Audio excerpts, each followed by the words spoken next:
Class of 2015. It is traditional at these occasions for one or two faculty members to address this happy gathering of graduates, along with their friends and family, faculty, and staff. We are expected to say something relevant. In a well-meaning but perhaps misguided gesture, one of the persons chosen to do this was me. And while I am honored, I am also a historian of early modern Europe. So everything I consider to be relevant has a cutoff date around the year 1700. This suggests there could conceivably be a relevancy gap. But I am here to tell you that this gap does not exist. What else? History is the art of interpreting change over time, and time is the river in which all events take place, past, present, and future. So if something was relevant in 1635, then it has relevance today. The trick is to discover how and why. So in that spirit, I am basing today's talk on the thing I know best, letters. And my title is Letters, or You Just Never Know. So here's how it works. As a scholar, I work on letters. I am a historian of science and intellectual culture, and I locate my research in an abstract commonwealth of learning, and it was known as the Republic of Letters. The era was the early modern, roughly 1400 to 1800, and the geography was human. It was an imaginary continent, a continent made up of scholars and seekers and the people who would later be called scientists, all of them writing letters in order to share their ideas. The continent was imaginary, the people were real. It was heterogeneous, it was multi-faith, transnational, and inclusive. It was a group fueled by the shared need to discover the nature of truth with a capital T. These women and men were philosophers, poets, doctors, linguists, and theologians. They came from all over Europe, and the shared desire to know was the engine of their republic. So it was not a polity, it was not a place. It was an impossible, ambitious, and beautiful ideal. Adherence to this ideal, of course, involved an understood agreement to set things aside, differences of religion, politics, and social rank. And this was a very, very difficult thing to do in a time of almost constant warfare. Yet Catholics and Protestants on opposite sides of the brutal 30 Years' War would set aside their religious differences in order to discuss something like the latest telescope. And they would do so in Latin because they did not share a spoken language. So is it any wonder that I love these people? Their letters never fail to move me. Their letters full of the deepest and most difficult discussions. Their combination of bravery, imagination, and erudition. The struggles to reconcile their loyalties to faith and nation with a burning need to connect with minds working on similar ideas. And if you listen very closely to their letters, you can hear the tiny details of their lives, the food they ate, the feet that ached, the people that drove them nuts. And in the background, you can hear underneath the slow, deep, subterranean sound of a world that is changing, moving toward reason and enlightenment and science. So those are the letters I am privileged to read in my research life. And of course, the world of letters is about to become very important for the class of 2015. So here is where I can perhaps shed a little light based on my career of reading a whole lot of other people's mail. As Bennington graduates, you leave the college with a portfolio of skills. You have become poets and painters, researchers and writers, artists and actors. We have helped you to become those people, and we are so proud of your accomplishments. Yet the truth is that you will walk out of here into a world where you will have to earn a living. And however much we might wish it were otherwise, the likelihood of seeing a job posting that says, "Poet wanted," is very small indeed.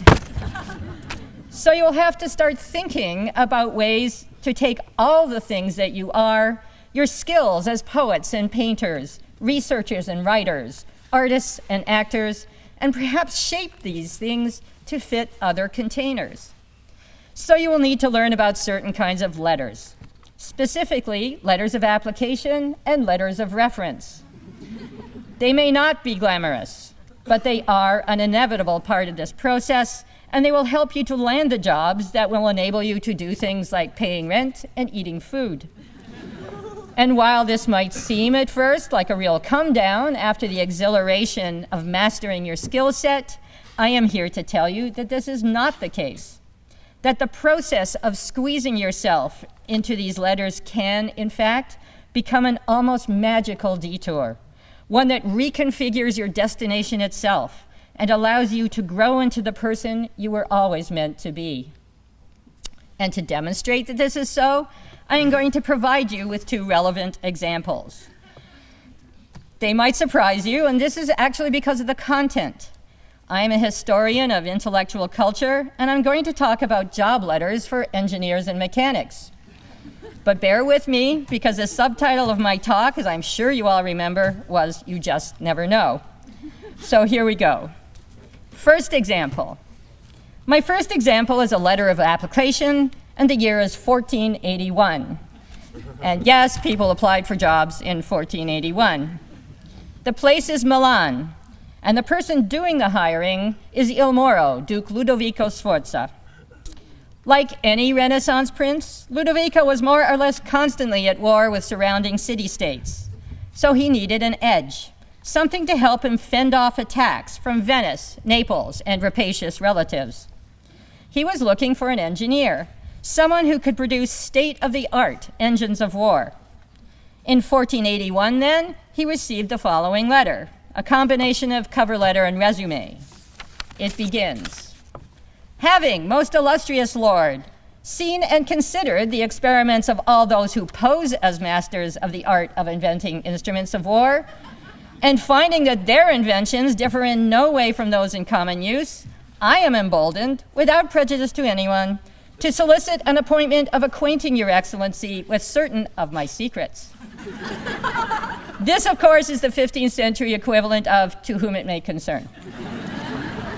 It goes on. "First, I can construct bridges, which are very light and strong and very portable, with which to pursue and defeat the enemy, and others, more solid, which resist fire or assault, yet are easily removed and placed in position. And I can also burn and destroy those of the enemy. Second, in case of a siege, I can cut off water from the trenches and make pontoons and scaling ladders and other similar contrivances. Third, if by reason of the elevation or the strength of its position a place cannot be bombarded, then I can demolish every fortress if its foundations have not been set in stone.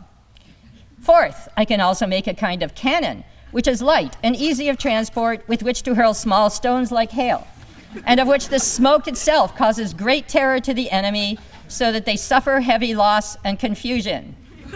Fifth, I can noiselessly construct to any prescribed point subterranean passages, either straight or winding, passing if necessary underneath trenches or a river. And yes, he is proposing to build secret underwater tunnels in 1481. The letter continues. Sixth, I can make armored wagons carrying artillery, which shall break through the most serried ranks of the enemy and so open a safe passage for his infantry. And by armored wagons carrying artillery, our 1481 engineer is, of course, proposing to provide Sforza with tanks, which would have surprised the enemy indeed. But he's not finished. The letter goes on, two more. Seventh, while it is impossible to use cannon at times, I can supply in their stead catapults, mangonels, trabocchi, and other instruments of admirable efficiency, not in general use.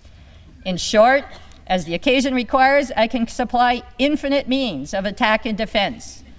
And finally, if the fight should take place upon the sea, I can construct many engines most suitable either for attack or defense, and ships which can resist the fire of the heaviest cannon, powders, or weapons. So here our applicant was proposing to build submarines, which of course could resist fire because they were under the water. Understandingly, he got the job. Second example. Our second example is also a letter concerned with a job in mechanics and engineering. However, it is of a very different sort. First, it is the other kind of letter that you will need in the world of job hunting, the letter of reference. And secondly, we move ahead about 500 years. As a result, the tone is about as different as it could possibly be. This letter dates from the 1970s, and it was written for a brake mechanic, the person who replaces your brake pads, resurfaces the rotors, and generally makes sure that when your foot presses the brake pedal, your car will actually stop. We'll call our mechanic Joe. That letter runs. To whom it may concern, Joe Mechanic has been my employee for the past 2 years. Joe has been an exemplary employee and has always come to work on time. Joe is expert in all facets of brake work and has my highest recommendation. Please feel free to contact me with any questions. Yours truly, John Monteleone. Here then, we have 2 examples from the world of job letters. The differences are obvious. First, the genre. One is a letter of application, one is a letter of reference. Then the gulf of time, they are separated by almost half a millennium. And of course, the tone. One goes on, the other barely makes it through 4 sentences. Yet it is the similarities here that are the most instructive, because despite the fact that these are both letters for jobs in the field of engineering and mechanics, neither of these applicants would be considered first and foremost to have been an engineer or a mechanic. Both these letters were for job seekers who were on their way to inhabiting their ultimate identities. But on that way, their skill sets landed them in this world, and that world would turn out to be a nurturing and important stage in their development. Our job applicant from 1481 was in fact Leonardo da Vinci. You will know him better as one of the most famous artists of all time, the man who painted the Mona Lisa. Yet in order to become that artist of consummate skill, Leonardo had set himself to learn about how things worked. How could you paint a face or an eye or an arm unless you knew how they operated?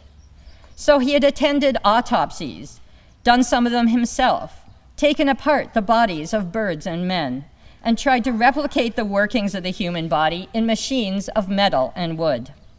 His notebooks are full of drawings and notes along these lines, showing how he had come up with prototypes for helicopters, submarines, tanks, gliders, and machine guns.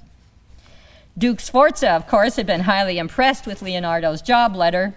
He had given him the job, only later realizing what an excellent artist he was. So when things calmed down on the war front, he had him paint a fresco, which turned out to be Leonardo's The Last Supper. Our friend Joe Mechanic, on the other hand, inhabited a much less exalted realm than that of the divine Leonardo. But here is where I might have fibbed a little, because his name was not Joe. Joe Mechanic, in fact, was me. I was the brake mechanic who received that letter of reference. I had formerly rebuilt the engine on my beloved Volkswagen Squareback and had loved doing it.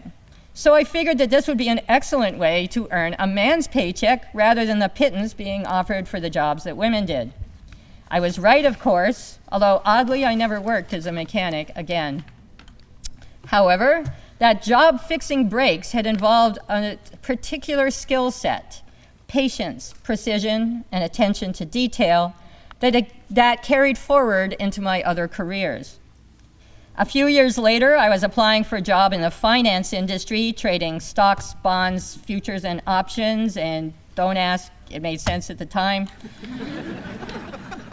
I went into my job interview, and my would-be boss and I had a nice conversation. He was ready to hire me, but said he needed a letter of reference. At which point I was forced to admit to him that I had never in my life done anything remotely like this. However, I did have something, so I told him I actually had a letter of reference from another job, although perhaps it wasn't all that relevant to this one. Never mind, said my interviewer, let me see it, I need something. So I trotted out my 4-sentence letter, trumpeting my completely irrelevant skills as a brake mechanic. Wow, I thought, I'm toast. Well, I was wrong. He read the letter and said, gee, if you are everything this guy says you are, then that's good enough for me. So there you go. Obviously, we had some huge differences here. On the one hand, the divine Leonardo da Vinci, on the other hand, me. Nevertheless, we were both on our way to becoming the people we would eventually be. He an artist, me a historian. And on that way, we were both mechanics and needed letters to help us get those jobs. The point for you, class of 2015, is just the thing I said at the outset: you never know. Your passions are yours. They will never go away. Your skills are yours. You worked so hard to develop them, and they will be yours forever. But the steps that you will take after leaving here tomorrow, well, that's the part that's going to surprise all of us. So keep your minds open, believe in yourselves, and learn all you can about excellent letters. And above all, go out and be the people we know you to be. We have watched you grow over the past 4 years, and we are just so proud of you. Congratulations, class of 2015, and thank you for listening.